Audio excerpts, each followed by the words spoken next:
Now, since my last video, a lot has changed in my Fantasy Club World Cup team, so I thought I would update you on the new one.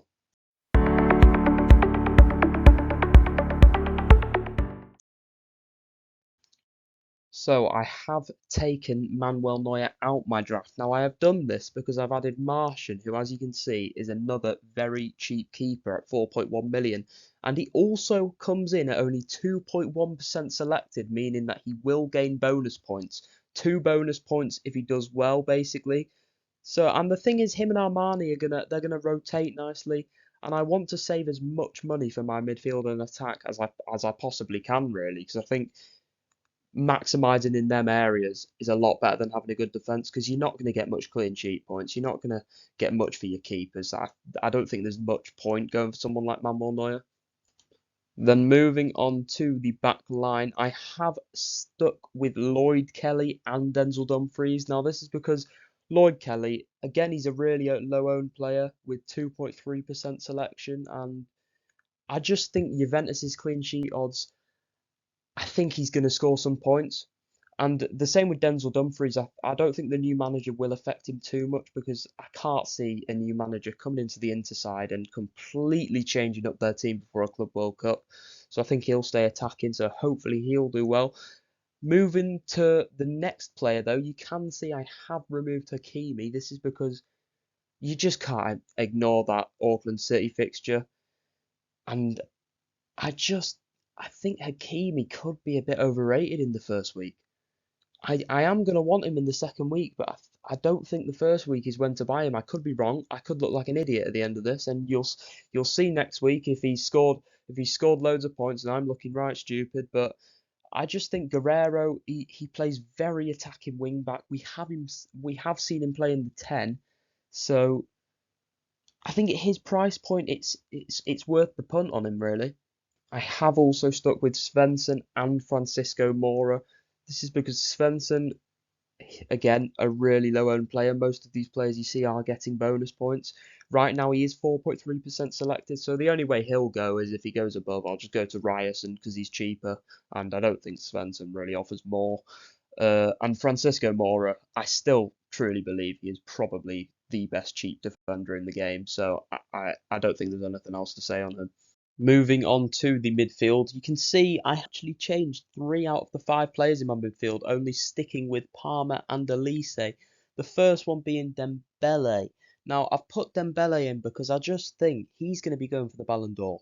He's going to be fired up. If he does well and wins this tournament, I think he's secured the Ballon d'Or. I don't think anyone can say different. And I'm going to want him in week 2. I think the best idea is just to get him in now, because he can perform in big games, as we've seen. He can perform against Atletico Madrid. Cole Palmer and Michael Elise, I think it's pretty self-explanatory. I went through it last video. I genuinely think them 2 players could be 2 of the best players in this game right now, especially Cole Palmer. Playing against someone like LAFC, they're going to give him so much space. If you watch the MLS and then watch Cole Palmer play against in the Premier League, even against Betis, you could just see the level difference. So against someone like LAFC, I think he's gonna perform very well. And Michael Elise, I don't think there's much to say about him, really. He's been one of Bayern's best players this season. He's been absolutely outstanding. Um, I think you've got to have him against Auckland City. Then 2 new players I have added. Mastantuana, I don't know how to say his name. I had him in my draft before, but then I removed him for Enzo Fernandez because I heard about the Real Madrid move. But I have been seeing, apparently he is going to stay with River Plate for the Club World Cup. So if you've not heard already, he's on free kicks, he's on corners, he's on pens, he's on everything. He's scoring this season. I don't see anything bad with him. I really, really don't. 4.3 mil, I think he could be essential in this Club World Cup. My final midfielder is Georgian de Eraceta. Please let me know if I've got that name wrong. If you've not learnt already, I cannot pronounce names.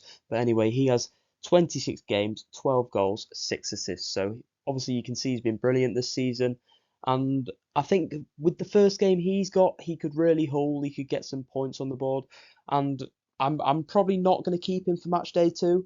But I think you're going to have to take hits in World Cup Club World Cup fantasy, because hits are obviously only a -3. And I think if you're not taking hits, people are just going to go ahead. So I'm going to try to take the least amount of hits as possible. That's why I'm bringing Dembele this week. But we'll see where it goes.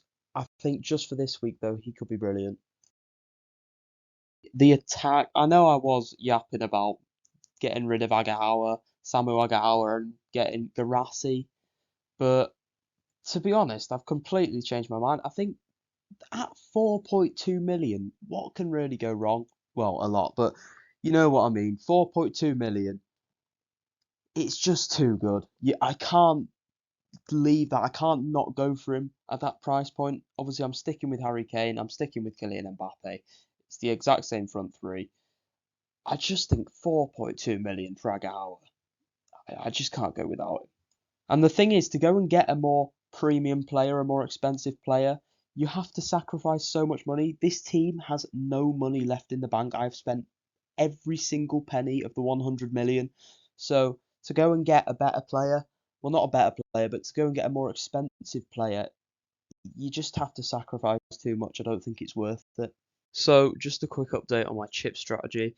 I am still activating my 12-man chip this week, and it is now on Erling Haaland, not even a player I spoke about last video.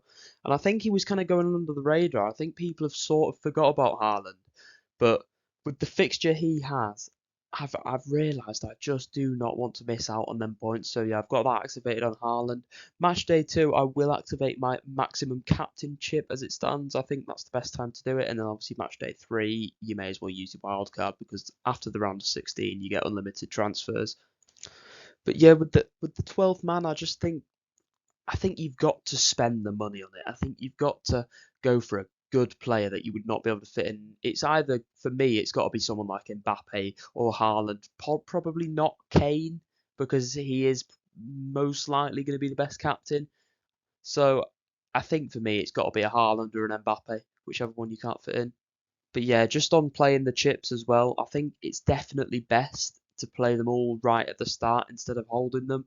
I think you're going to get the most value out of them at the start. So I think it's definitely the best idea just to get them done on the first 3 match days. As always, thank you guys for watching the video. Make sure to smash that like button and subscribe. And unless we get any more news, I will be back for my team selection video next Saturday.